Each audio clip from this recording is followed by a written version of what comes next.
Hello everyone, it's Maria, and today I wanted to tell you about all the books I read this October.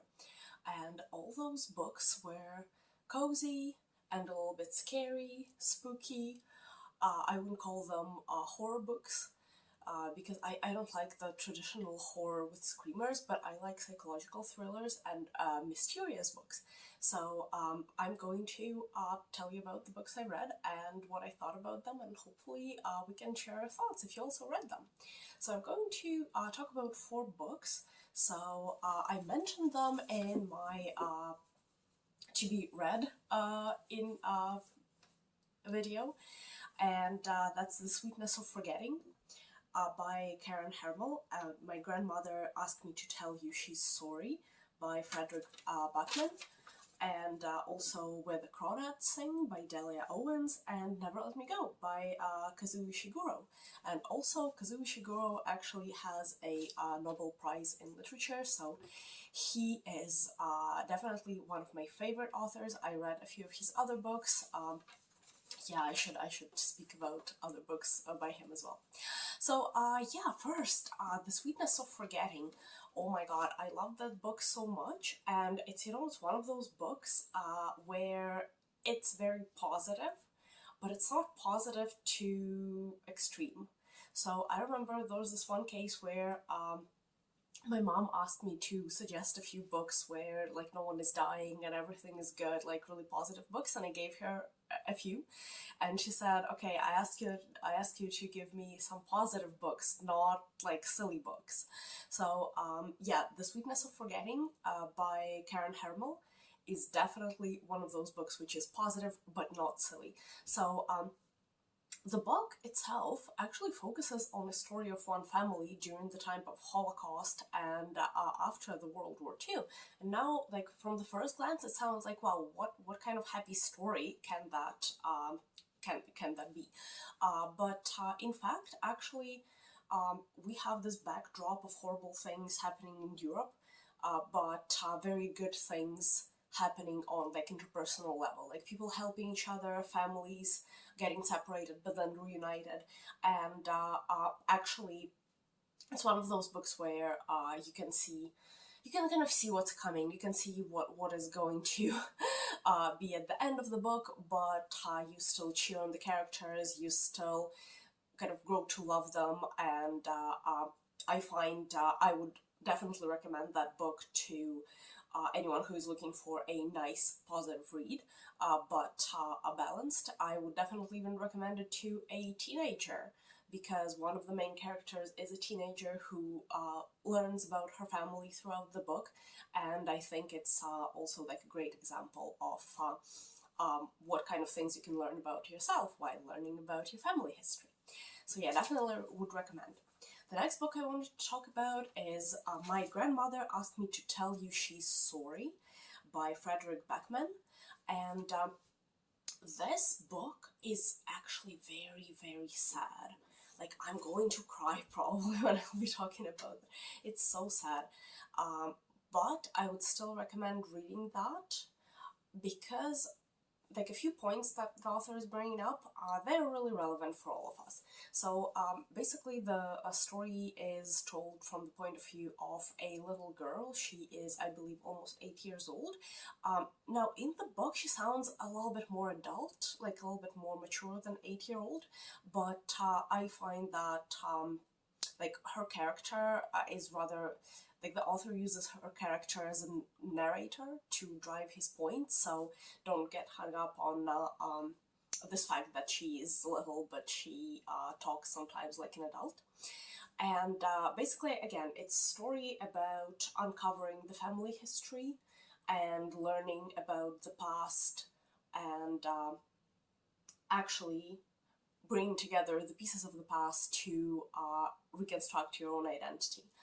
And the grandmother of the main character used to be a doctor, a very famous doctor who actually traveled around the world, and now her grandma is about to die from cancer, and she knows about her diagnosis because obviously she's a doctor.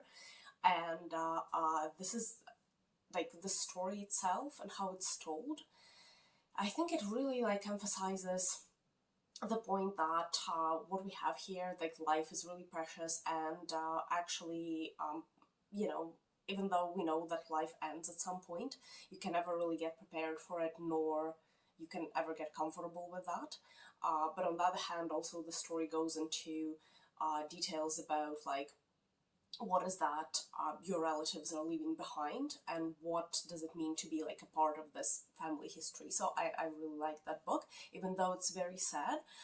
There are comical moments in that book, so if you like a good laugh, it's those moments are also there, but be prepared to cry and have like all sorts of mood swings while you're going through that. Okay, the next book I wanted to talk about is Where the Crawdads Sing. Okay, so this book is a bit controversial. I've heard so many pros and cons about reading it. Like I've read some reviews where people were saying that the book is totally unrealistic. Other people were saying that it's the most brilliant book that they have ever heard of. I know it was a bestseller. I know why. Because the story is told in like really like professional way. The characters are being developed in really like well organized professional way. It's a really great book for teenagers, I would say. I would say for adult audience it's good, but just be prepared to kind of know what's going to happen, like maybe from the middle or 1/3 of the book, be prepared to kind of anticipate what's going to happen at the end. But it's one of those books where it actually doesn't really matter. Like if you suspect what will happen at the end, like the ending itself is not really like, you know, the main point of the book. What I really liked about that book is that it raises the questions of consent, what consent is, how to give consent, how to not give consent, and what to do if consent was not given, which I think is super important for teenagers. And I know people go over that at school. I know it's part of school education, but I would say it's never enough. Like you cannot have too many reminders about the importance of consent, and you can never have too many examples of how to give consent, how to not give consent, and what to do if consent was obtained or not obtained. So if you do know any teenagers, please suggest them to read this book. Really positive thing, like I usually don't like books where there are too many teenage characters, but this book was really balanced because like the characters are in this teenage age for not too long, and they don't really act like typical teenager in the book. So I really like that, and even if you're not a teenager anymore, I would suspect that you would still enjoy that book. It's really atmospheric as well. The main character lives in a marsh, and she lives there alone, and she loves drawing, like myself. So yeah, really would recommend. Okay, and the last book that I wanted to talk about is Never Let Me Go by Kazu Ishiguro. Okay, so once again, Kazu Ishiguro is a Nobel Prize winner for literature, so his books and the language are just brilliant. Never Let Me Go, I would say, is one of the darkest books I actually ever read. And I mean, like Dostoevsky is usually considered a pretty dark writer, but oh my god, Never Let Me Go, that's just like, you know, this book just like throws you into some kind of endless abyss and like darkness. So I would say read with caution, only if you have a lot of other positive things going on around you. If you don't, then I would just say wait for a bit of happier times, because the book will really make you sad at times.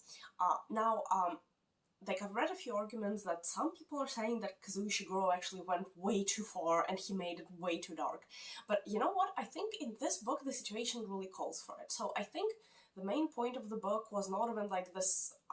So in the book, basically, we are dealing with a special school for young adults, and they're all being prepared for organ donations. And somehow they have accepted this faith.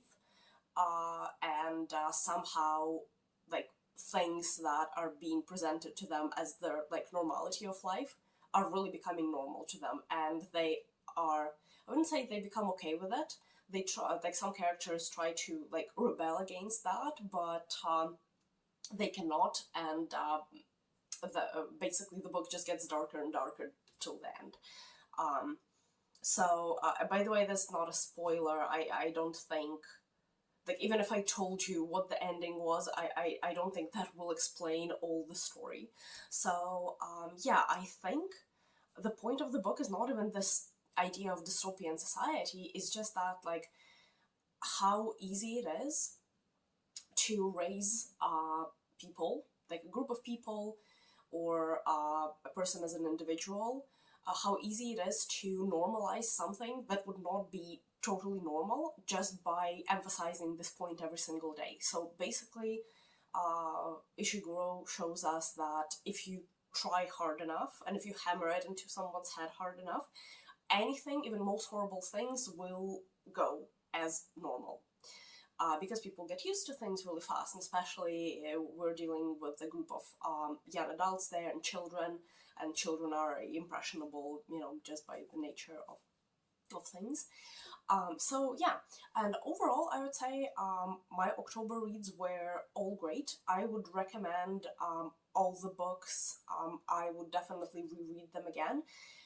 Never Let Me Go, that would be very hard to reread. It's just like, it's very, very sad, very well written book, but yeah, definitely would recommend that at some point everyone reads that, because I think it really drives a few important points about our society and about what can happen if things go wrong in any society. So yeah, definitely would recommend all those books. And yeah, also I noticed that somehow all the books I've mentioned have children or teenage characters, and like I said, this is not really typical of me. I mostly like books where characters are either young children or adults, but all the authors really balance the narrative really well, so I enjoyed all of those books. Yeah, so please let me know what you read in October, and what is that you're planning to read next. And I'm in the process of choosing things to read for November. And yeah, we'll see each other in the next video. Have a nice day. Bye.